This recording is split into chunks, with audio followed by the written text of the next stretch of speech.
Okay, ready? Yeah. So. Okay. Hey guys, welcome to our channel. We just kind of wanted to give you guys an introduction and kind of get you familiar with us, you know, and kind of go over. Oh God. Oh God, that was awful.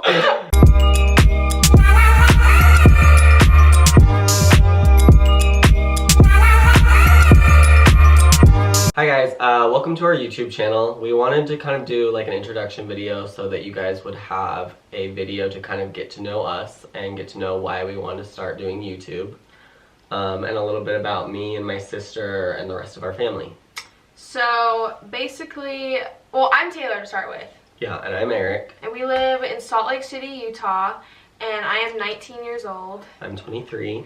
And so basically, YouTube has always been like on the back of our mind of something we wanted to do. We just never really, you know, got around to it or found time to do it and kind of just pushed it to the side. So I kind of wrote a list of things that I feel like you guys should know.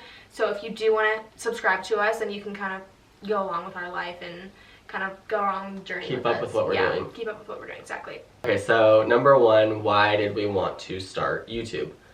I think one of the biggest reasons that we wanted to start YouTube was we have kind of a fun, goofy family, and we thought it would be a lot of fun to kind of showcase that and show other people what it's like, just kind of living a day in the life of the Hollies. Yeah. And I think that we also wanted to create content or take content ideas that we've seen and kind of make them our own.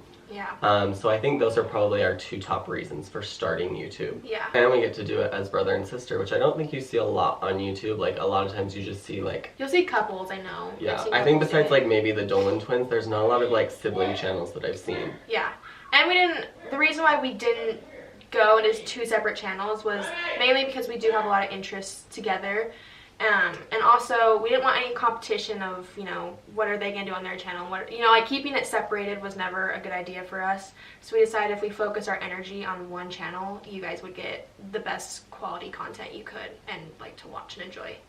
Also, if you can hear the yelling in the background, that's our brother yelling at our many animals. Yeah, we have a zoo. So we actually have 2 dogs and 3 cats in our house right now because you went to Oklahoma for college and he ended up getting 2 cats and 1 dog, and we already had a dog and a cat. So now that we're all kind of back together, it's been a zoo and we have 50,000 animals. And we're constantly yelling at animals. Yeah.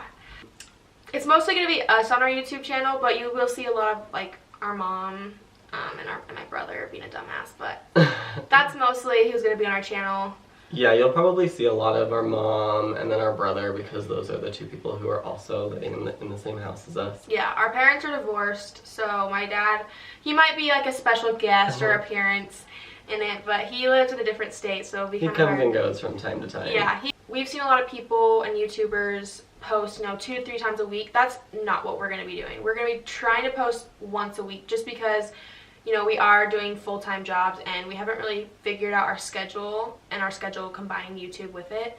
So we want to focus on just doing once a week, so you can plan on that. We haven't figured out what day we want to post on, but once a week. Yeah, it's coming. It's all coming together. I think we still have a lot of planning to do and figuring out how we're going to make it work with our schedules, but we at least wanted to get an introduction video up because we had actually filmed a video prior to this and it was ready to go, but I accidentally deleted all of the content and all on my footage computer on my drive. Yeah, so Eric done fucked up, but we are now going to post an introduction video, which I think will actually be better, so that people can kind of get an idea of what they would be subscribing to. Basically, on our channel, we decided that we want to do, you know, vlogs, lifestyle, just us being goofy and doing dumb shit. Like, we just want to post, like, what's going on with us, our life, just us being ourselves. And we also want to do challenges, I feel like. Yeah, I think we're going to come up with a lot of fun challenges that are, I don't know, things that you kind of do in, a lot of people do in, like, Utah, because I feel like a lot of other places people do things, but there is things that are just personal to Utah, so I think we're going to do a lot of things like that. Yeah. And humor of Utah. Oh, yeah. So what was stopping us from doing YouTube? Again, it was our schedule, and Eric had gone to college, so we always wanted to do it together. So with him being gone for 4 years, it was kind of like, I don't want to start a YouTube channel, then have him join in. So we waited until he got back, and I guess our schedules have just been crazy that we haven't really had time to focus on it and sit down and actually start one, because it does take a lot of time. Yeah. And like she said, I had just graduated from Oklahoma, so I just moved back in August, and we had just barely got a chance to both be back together in the same house, so we thought it'd be a really great opportunity to finally start our channel. Growing up, we were like 100% dedicated to sports. Our family's very big on that, and we both ended up finding the love for gymnastics. Yeah. So, we didn't have a lot of social life growing up. Weekends we were always gone traveling for different competitions. School we only went for a half a day at most, and then we were immediately at the gym practicing. So I also feel like this is a way to connect and kind of be social with other people, because we never really got that experience growing up, I would say. Yeah, and I think because of our travel schedules and things like that, YouTube kind of became a place where we got to see what a lot of other people were doing, because we were in a gym a lot, and so we didn't do a lot of things outside of that. Mm-hmm. Also be probably a lot of travel vlogs that we also want to do, because we both love to travel and experience new things and try new things. So we're going to try and incorporate that as well in our vlogs. Yeah, I think we're definitely going to do a lot of travel vlogs, a lot of fun challenges, probably a lot of food experiences as well, because we both love to eat. Yeah. He likes to work out, but I don't. Yeah, and hopefully do some workout challenges too. I think that'd be a really fun thing to do. I don't think you see that a lot as well, just fun family workout challenges. Yeah, we're trying to come up with fresh ideas, nothing you've seen before, because we don't want to be repetitive. We don't want to be, oh, I've seen what you eat in a day, and I've seen, this and that. So we want to just mix it up and keep it new, fresh, so that when you go to watch it, you're not getting bored. We don't want that. One thing we do want to address right off the bat, because this is something Utah's just known for, and immediately we realized as soon as we said we were from Utah, you guys would want to know, are we Mormon? No, we are not Mormon. Never grew up Mormon, although our mom was for a little bit. Yeah. But they were not her family was involved in the LDS church for a little bit, but no, we did not grow up LDS. And I think that we definitely wanted to talk about growing up in Utah as someone who is not LDS, just because it is predominantly Mormon, and I definitely think there's a lot of social aspects about Utah that you either experience as a Mormon or a non-Mormon. Yeah, there's definitely two sides of it, and Utah's a great place. Growing up, it's been a great place to grow up, but when you're not Mormon, it's very outcasted, and it's tough to do, because I remember personally, I'd go to my best friend's house or new friends that I made, even as when I was in 3rd or 4th grade, and I would have dinner at their house, and the first question I'd always get was, are you part of the LDS church? And immediately when I said no, the next day I was not able to hang out with those friends. They really just told me to my face, my parents won't let you hang out with me. Yeah. First of all, we just want to disclose that we're definitely not trying to bash anyone's religion, and we have absolutely nothing against anyone who's LDS or Mormon. We just want to talk about our personal experiences in Utah growing up as someone who was non-LDS or non-Mormon. Yeah. And just kind of the trials and tribulations that we had to go through growing up, and how we felt about it, because I don't think that it's talked about very much, and I think that it should be.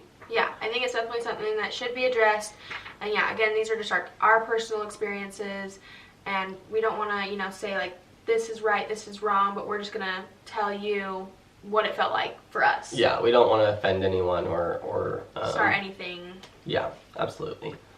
So I think one of the very first things that we wanted to talk about was kind of just feeling exclusion from a really young age, as growing up as a family who was not involved in the church. Mm-hmm.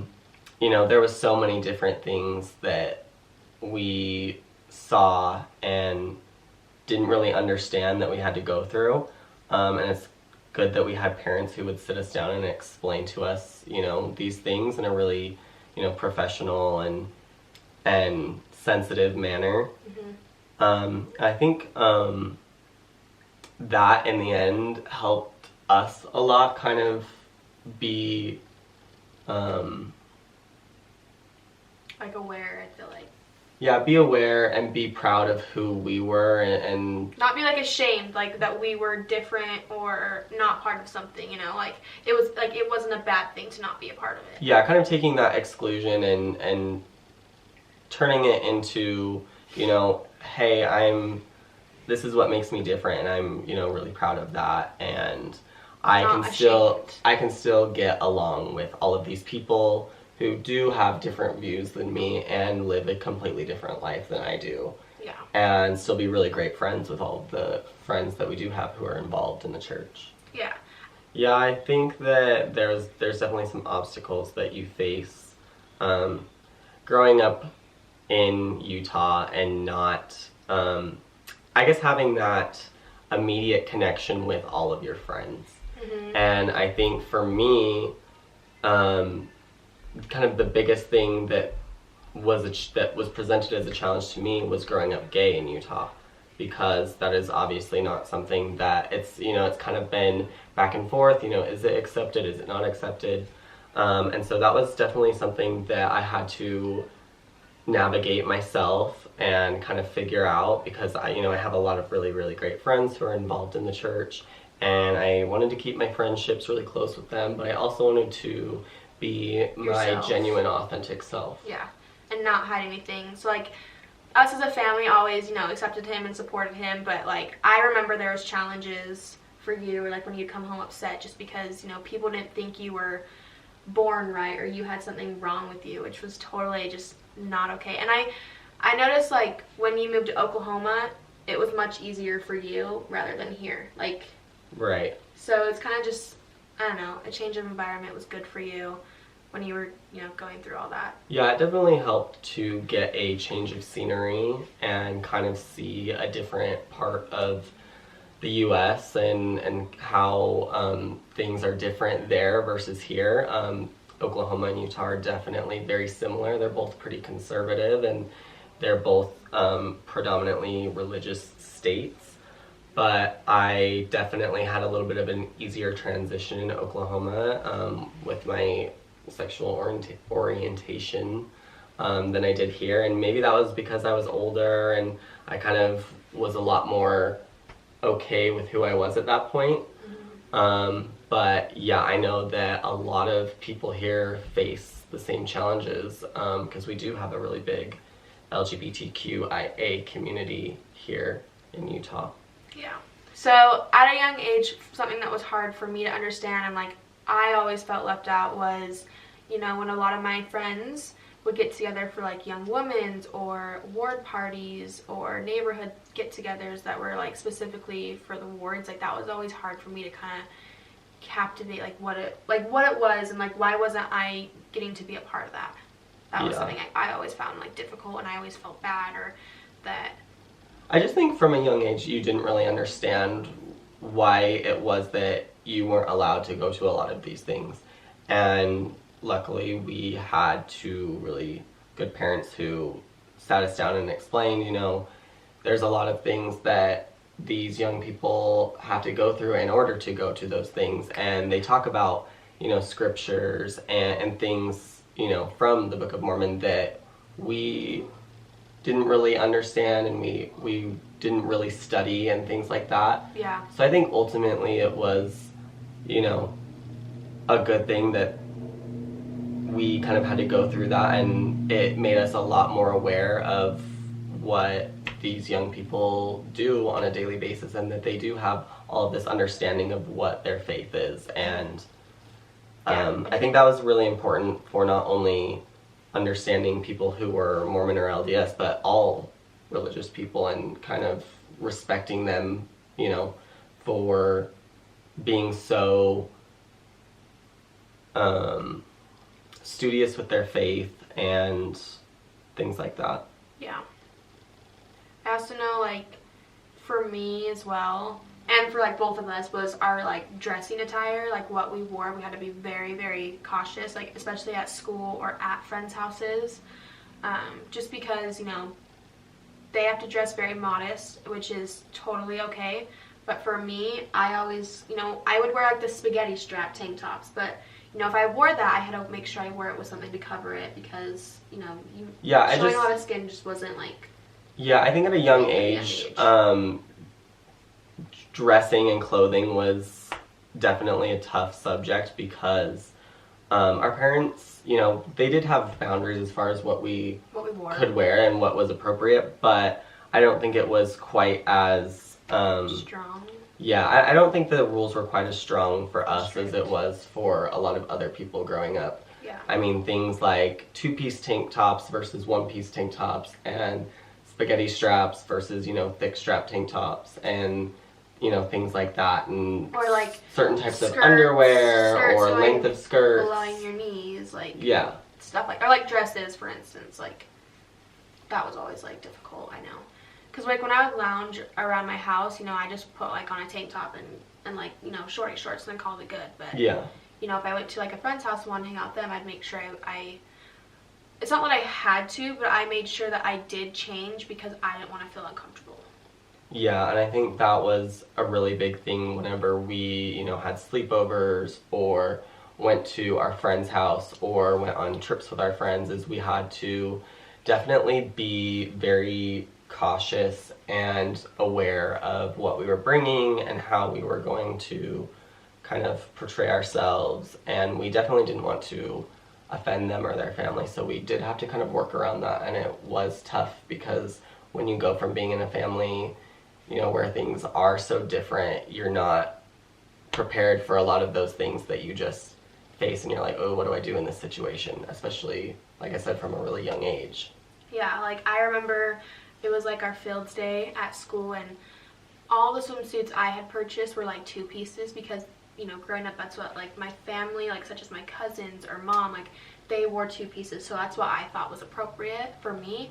So, you know, when I got, like, the letter of our field day, when it said, like, one piece, like, that was just, I had to go out and buy one. Yeah, and because that's... I wasn't, you know, able to wear a two-piece. Like, that's that wasn't definitely a huge thing, is just how, you know, because in Utah, it is, you know, predominantly LDS, it does affect a lot of our school functions and school events and, you know, almost anything that where you're going out in public, it does affect it, and you have to kind of be aware of that, and you do kind of have to... like, adapt to it. Adapt to it, yeah, that's a great word.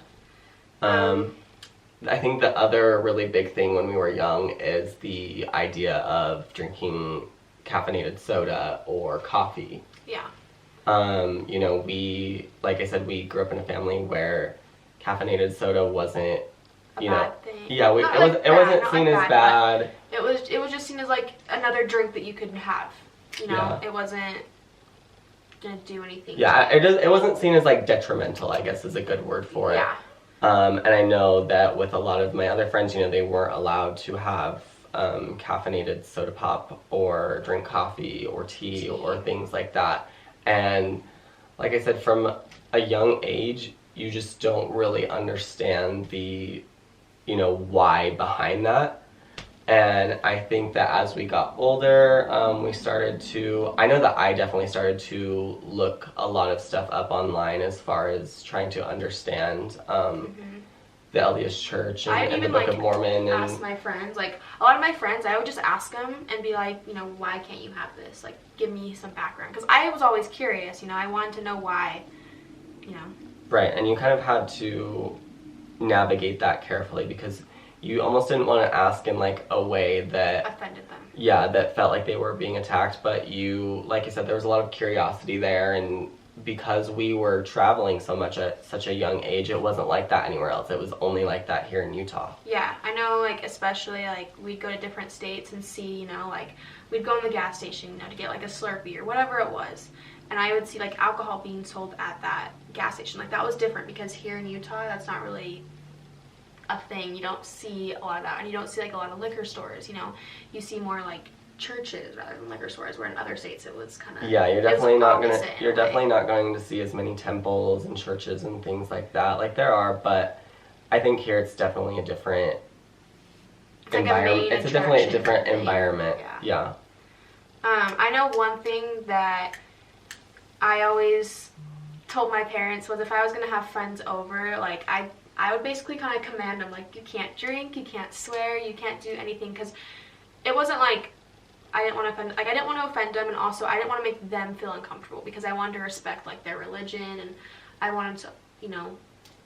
You wanted them to be comfortable in our house, and you wanted them to have a good time at our house so that they would come over again. And, you know, it wasn't them, you know, saying, you know, Mom or Dad, guess what I saw at Taylor or Eric's house, you know, while I was there. We definitely were very concerned about that, and we did kind of have to coach our parents on how we wanted them to act when our friends were over. Yeah, how we wanted to introduce themselves, and we would get embarrassed, you know, if they, you know, accidentally let a cuss word slip, or... That happened many times. Yeah, just because, you know, in our house, those things, they weren't, I don't know, they weren't monitored, and they weren't, you know, they weren't done as, I don't know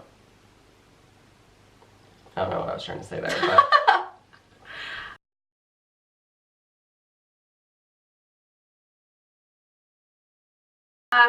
Also, when I'd have friends over, my family would always like to cook dinner for them, just because, you know, that was like a thing, was cooking dinner for your friends. So it was always awkward when they would try and like ask me, like, why didn't we pray before you guys had your meal? And that was always kind of like, I didn't know why. Like, I was just like, what do you mean?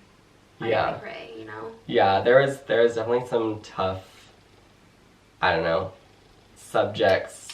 Yeah, there was one experience where I actually like made Mom and Dad like pray for a meal. Like I told them, like, can we please pray, because my last experience was not good with my friends. Like they, you know, and I wanted to fit in. I wanted to have friends that I could connect to better, you know? Right. Yeah, and I think that was also definitely hard on our family, especially like our mom and dad, you know, just not really knowing what to do in that situation. Like, you know, and they were always really good about it. They were always willing to do whatever we wanted them to do. Yeah, whatever made us feel comfortable. Yeah, they were good about. There was definitely situations where it became really awkward, you know, if we didn't pray before our meal, or if my mom and dad wanted to have a glass of wine or a beer with dinner or things like that. They were, you know, it felt uncomfortable, and you know, we definitely would get embarrassed if they did things like that, and you never really knew how to address it. Yeah, because I didn't want to make my parents upset by telling them you can't do that, but then I didn't want to make my friend upset and make them feel uncomfortable. So it was just kind of like a you're stuck in the between middle. You know, a rock and a hard place, basically. Yeah, so that was always really hard. What else do you want to talk about? I guess dating was a good subject, because, you know, none of my friends could date until like they were a certain age, which I think was 16 was like the appropriate age for their family. And that was always... Well, and I don't think we were necessarily like interested in like dating super early, but we definitely were allowed to go out with girls or guys or like hang out with guys at like a late hour. Whoever we wanted, you know, from an earlier age than they were. So, you know, we would get into situations of people asking us, like... So our camera died, so this is the third time it's died. So we're gonna pick up where we left off, so take it away. Yeah, I think another kind of interesting interaction that I had, you know, going over to my friend's house or talking with their parents or anything like that was... Probably the number one question I was asked when I got, you know, to the age of around 16, 17 was, do you have a girlfriend yet? And I know for me that was, you know, that was a time where I was fully aware that I, you know, liked, or I was attracted to guys at that point. Yeah, what did you say? And I think kind of in those situations I always kind of just responded with, you know, oh, you know, not yet, or... No, just, you know, not really thinking about girls or anything like that at the moment. And it was always kind of a really...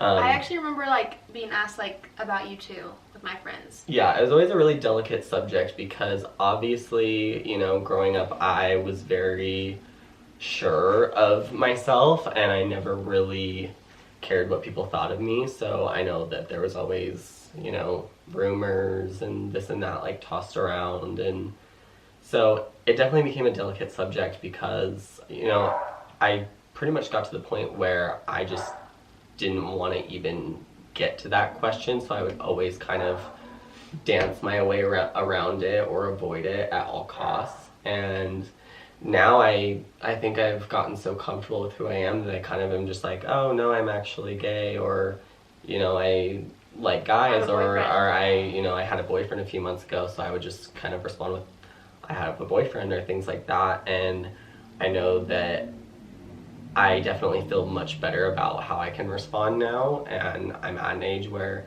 you know, if it were to get uncomfortable or they were to ask me to leave, or, you know, if it made them feel, I don't know, not good, not in a good way. Don't say that. Like, just... made them feel uncomfortable or not okay, then I can just leave. Yeah, if there's just, like, a weird vibe going on, then... But I actually remember being asked that too about you, because you had friends that were your age and then like their little siblings were my age. Right. So I always remember, like, I think like their older siblings that were Eric's age would ask like their little siblings to ask me, because they didn't even know either. Like, right. A lot of people didn't know, like, if you had a girlfriend, because you were just very, you know, they keep to yourself about your relationship, which is what you... Yeah, and I had a lot of friends who were girls, and I was very close to a lot of girls in junior lot of your high friends and high were school. like all girls. So I think that people were always kind of intrigued. They just like about wanted that. to know, like, they like, and they weren't really sure. Yeah, it was definitely a pressed subject for a long time. Yeah, I just remember like a bunch of my friends would ask, or like they wouldn't even ask, they'd just be like, your brother's gay, and I'm like, you don't even fucking know, bro. Like, like, I don't even know shit. Like, you're telling me something I have no idea about. Yeah, I definitely got to a really, I don't know, kind of weird, uncomfortable... Yeah, because like for like the LDS church, it is like very much like man and wife. Yeah. So I feel like that was just... I think I was more nervous about coming out to my friends than I was coming out to my family, because I knew that like it would be fine like coming out to you guys and like mom and dad, but I definitely was a lot more nervous about losing friends, and I did lose a lot of friends when I finally did. There's a lot of people that, you know, just sort of stopped talking to me, or which, you know, like, kind sucks. of came up with like a weird excuse as to why they didn't want to be friends or didn't want to talk to me anymore. So that definitely was a rough time in my life, but I'm definitely glad that it all happened, because, you know, I have a close circle of people who are a lot more accepting of me, and I think that, you know, even my friends who are LDS now are like super accepting of me, and their parents are as well, and very supportive. And I feel like when you were younger and you were like, you like knew deep down, but like you hadn't really come out yet. Mm-hmm. I feel like that's when it was like a little more, you know, like stricter in a way. Like, I feel like now that we're older, like a lot has changed with the LDS church, and it's now a lot more accepting. Mm-hmm. So I do feel like, well, and Salt Lake's definitely gotten a lot more people in the community, and it's gotten a little bit more liberal in the city and things like that. So I think that's definitely helped a lot of the environment being a little bit more inclusive to, you know, gay people, trans people. Yeah. You know. Mhm.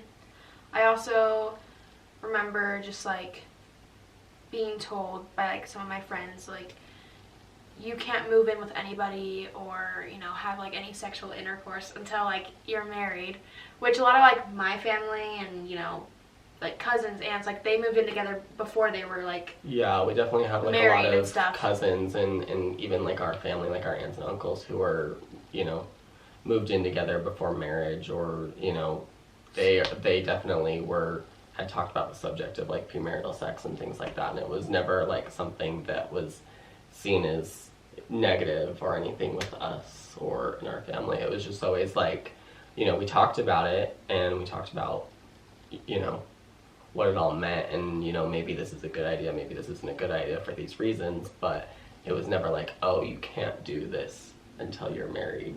Yeah. I feel like our parents were just more like, they gave you the talk of, you know. And to be honest, I think like even when I got older, I still didn't quite understand all of that. And you know, obviously I'm not involved in the church, so I wouldn't know kind of the history behind that, or which I think would help a lot, like, or if we the knew teachings more about behind it. that. So I'm sure there's like great like reasoning, you know, behind it and everything. Yeah. But that was always kind of like difficult because like, yeah, like you said, a lot of our cousins are like, you know, living with their boyfriend, but you know, they're not married, so that was always kind of a weird we got thing. cut off talking about like dating and like the dating age. Oh. Yeah, that was definitely. Or like even just kissing somebody, like, you know, when you're young, you just like to, I don't know, experiment, I guess. Yeah, that was definitely a really, really big subject, was dating and not going to like dances. So like, I remember like my first year in high school, we had like the first dance I think was homecoming and then Sadie's, but like a lot of the girls couldn't go with guys because they weren't of that age yet. Yeah. So like for me, I went to it, but a lot of my friends, like, you know, when you get your group and you go as a group, a lot of them couldn't go because they weren't of age yet. So that was like part of their religion. So well, and even if you know, even when they could go on dates and stuff, there was things that they couldn't necessarily do. Like I remember when a lot of my friends finally got to the age where they could date, like we would always want to do like fun, like, you know, group dates or double dates or things like that. But like some of them weren't allowed to see like certain ratings of movies or certain movies about certain subjects, or subject matter, and that was definitely difficult because I know my mom and dad were just kind of like, I don't care what you see, or like, if you go see a rated R movie, like just, you know, make sure we trust you, we think you're old enough, like, you know. Yeah, and, you know, make sure that you understand the movie and what it's about and what they're trying to portray and things like that, but there was never anything that we couldn't see. Yeah. I actually remember a couple of years ago, who was it? I was at like a friend's house or something, and they had asked what my favorite movie was. And I just blurted out 50 Shades of Grey, and they were just like dead silent. Yeah. Because I actually, not because it's like all about sex, but I actually really like that movie. Like I think it's like the storyline's so, like it's so good. And so I was just like, I love that movie, and they're like, none of us have seen it, like we can't see it. Yeah, not even just movies, but like books too. Like I remember when the Twilight series came out, like that was a big deal. I remember, you know, I started reading the Twilight series in junior high or even like elementary school, one of those two. And I remember a lot of my friends couldn't, you know, they weren't even allowed to read that to like high school or like college. They hadn't even touched a book that, you know, introduced subjects like sex or anything that was, I guess, seen as what's the word I'm thinking of? I don't know. What word are you thinking of? I lost it, but you know what we're saying, like. But subjects that are like taboo, that you know are just not talked about a lot, especially in the state of Utah.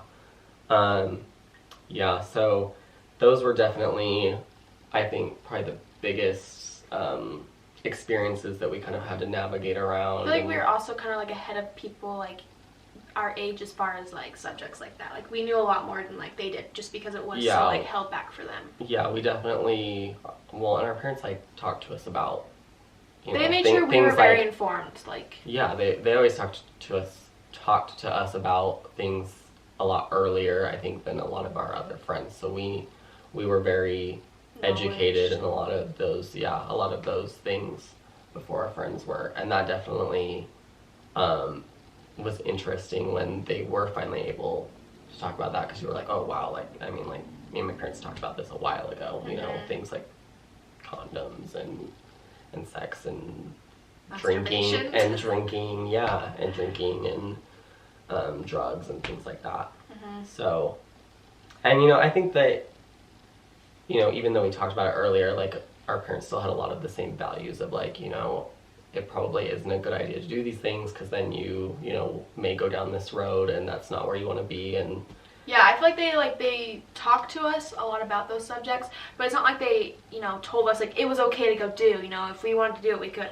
They made it in a very like, how do I want to say this? Like, they informed us about it, but didn't really, say, like, we think you should do this. They just made sure we Yeah, were aware if we wanted to do it. They definitely, like, put the subject in our mind and let us, like, think about it and research it kind of on our own and, come up with what our feelings were about those subjects. So, I know another really difficult thing was a lot of my friends or, like, families that I was close with would often, like, question, what I was doing with my family on, Sundays and things like that, because it is, like, the day of rest and things like that. So I remember, if I ever, like, Snapchatted anything or videoed anything or, like, posted pictures of anything, like, I always got a little bit of, like, backlash for, what I was doing and, because I wasn't, inside with my family doing, Sunday night things. And, like, I remember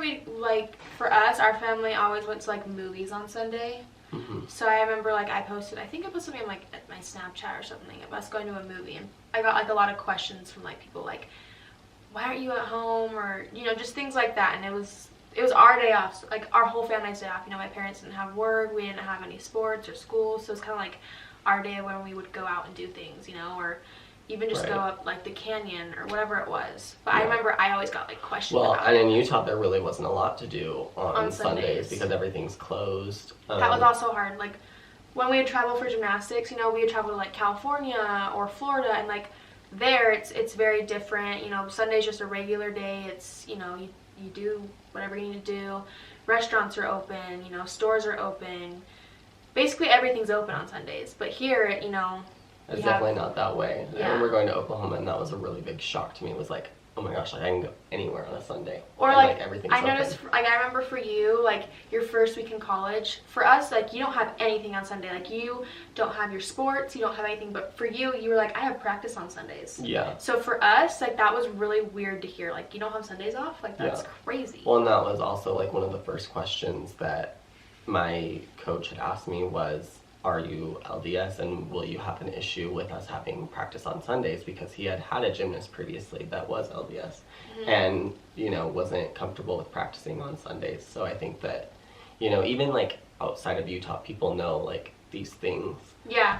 And it is really interesting to them. And so I think it's good that we're, like, kind of making a video to talk about, like, our experience, and, like, maybe others can, just, I guess, relate to a lot of the things that we've had to go through. Yeah, I feel like it's something that a lot of people don't talk about just because it is, like, such a sensitive thing. But I feel like we need to kind of express it so people can kind of, relate or connect, because there's a lot of us, especially in Utah, that, grew up like us. Like, we're not the only ones. Yeah, and just start a conversation, I think. It definitely doesn't have to be negative, and I think that we've talked to a lot of our friends about a lot of these same subjects, and they've been super, super good about it and willing to talk to us about it. And I definitely, like, understand a lot more about the LDS church and their views and why they, do the certain things that they do. And so I think that, again. I know one thing that has always been, like, kind of, I'm not really, like, an issue, but something I've always been, like, kind of sad about was not being able to attend weddings, because, a lot of people for the LDS, like, getting married at the temple is, like, that's the thing to do. Yeah, it's the thing to do. That's where they like to get married, which is great. And for me, I can enter, so, like, a lot of my friends that got married, I didn't get to attend, like, the actual wedding, So that was always very hard for me because, I wanted to go, I wanted to be supportive, but at the same time, it was like, I couldn't because I wasn't allowed in. So that was always rough and hard.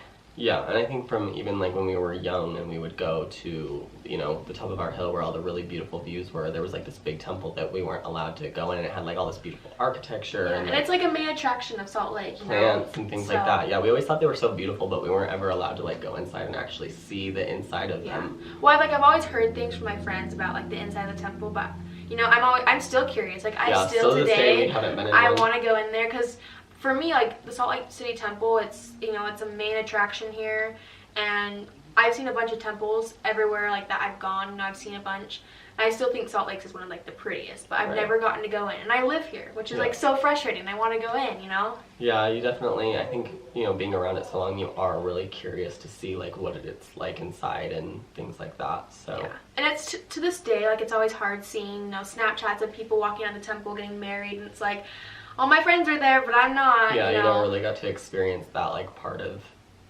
And that's like a main thing, you know? That's a big thing here, like a big event is getting married in the temple. Yeah. So not getting to be a part of that kind of, it just Sucked. It just sucks. Hey guys, so we're filming this outro a couple days later. That's why we're dressed differently. My hair's a different color. So basically, we hope you guys enjoyed this video. We hope we didn't offend anybody. That wasn't our intentions at all. This was just our opinion and our kind of story and our intro of what it was like growing up here in Utah. So we hope you liked our video, and stay tuned for next week. See you later. Bye.